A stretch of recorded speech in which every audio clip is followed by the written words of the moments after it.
Sun, waves, and seafood. What better way to spend the afternoon than catching your dinner fresh from the Gulf?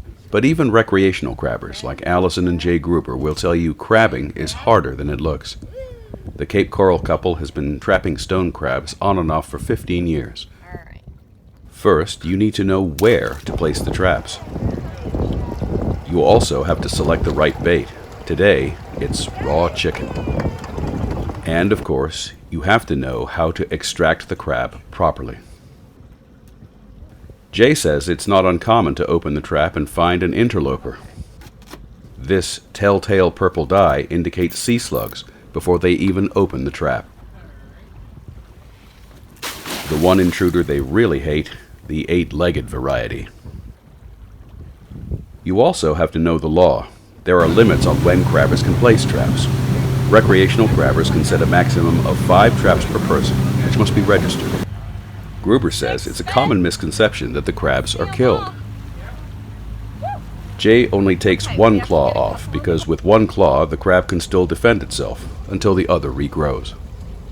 The law forbids taking crabs that have eggs, and its claw must be at least 2 3/4 inches long. Today they have to throw almost all of them back because of eggs, which is a bit unusual in early April. All these different things cause the Gruber said the Florida Fish and Wildlife Conservation Commission is studying the issue. Although the Grubers have harvested as many as 14 claws on an outing, today they will only take home 2. And there's still boat cleanup and unpacking ahead.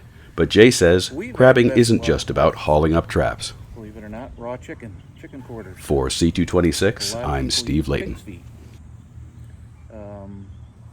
We have used leftover Thanksgiving turkeys.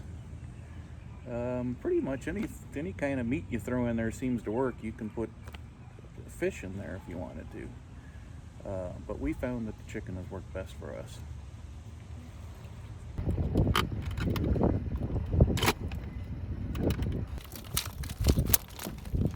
This one we have one keeper claw. We'll see.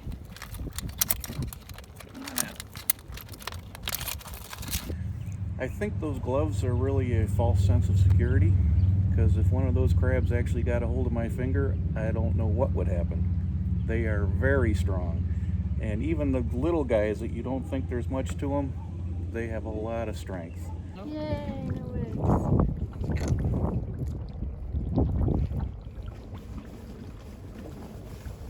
Is that a keeper? Yep. All right. We're going to take the big claw over here. We're going to throw it back with the little claw. Got one in there. Oh, there's a shrimp. See those guys I love too. The pink shrimps. Oh, there's something big. I think it is. They octopus? No, What are they? What do you call them? Sea squirts? Sea squirts. And you got a I big. think that's what they call them. And a big spider crab. Okay. Are you gonna get? Well, we got lots of different things. We will catch calico crabs, we'll catch pass crabs, blue crabs, lots of different types of shrimp. We'll get these mean little mudfish in there. We've got snapper in there before, pinfish. That's part of the fun, is you never know what's going to be in that trap when you pull it up. You hope it's full of stone crabs, but you never know. Should be able to. Because Unless they I have a lot left in this bag. Ooh, he's pretty. Okay.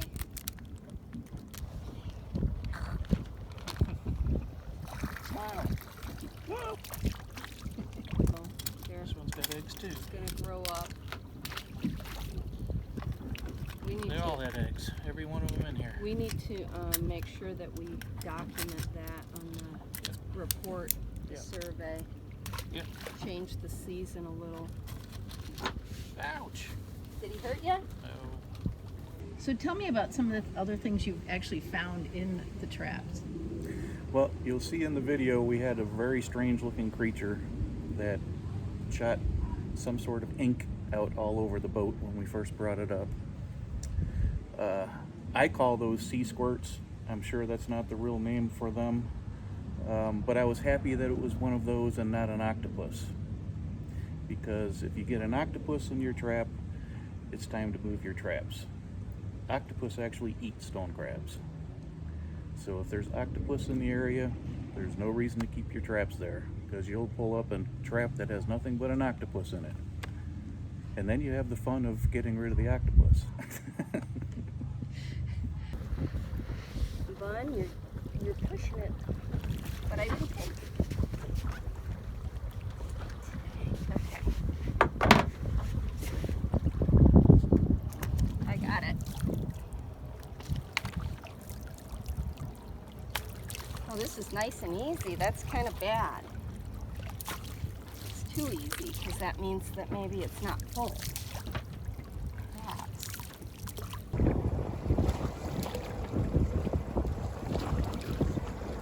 Not as hard now.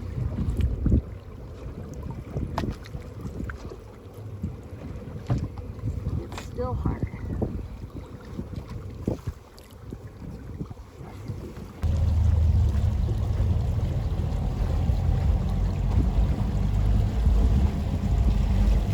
You take the claws off, you throw the live crab back, they grow the claws back.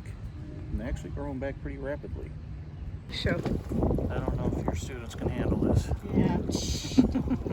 Oh, this is my footage. I'll give it to you.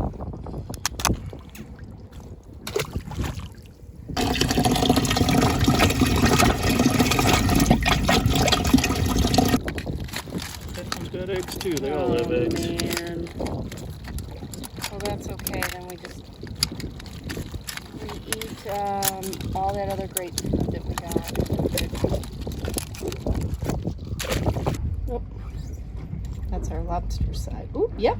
Definitely. Yep. Okay, let's get them over here. It's the season is to protect the reproduction of the crabs. So we had a particular day this last outing where a lot of the crabs had eggs. That's not supposed to happen. That's the reason that there is a season, is so that you're not disrupting any of the crabs with eggs. And as you would have seen in the video, all crabs that have eggs, you cannot take their claws. They must be thrown back whole and live. Seemed a little unusual this year. We haven't had such a problem with crabs with eggs, so I don't know if the weather was different this year or what caused it. However, the Florida Fish and Wildlife is reviewing those terms right now for the season.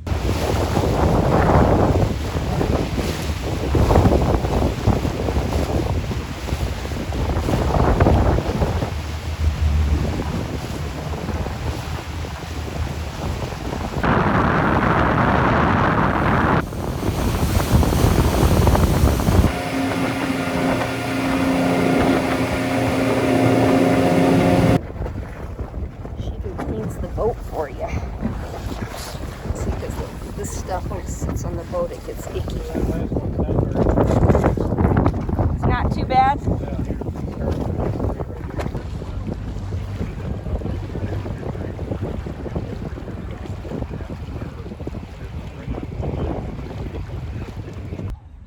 So what do you think is the number one hardest thing about crabbing?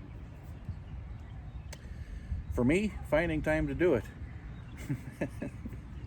That's part of the reason we'd like to do the crabbing, is it gives us an excuse that we have to go out in the boat. And sometimes we need that. Sometimes we work too much, and it's nice to be able to spend a few hours out on the water when we otherwise might not have.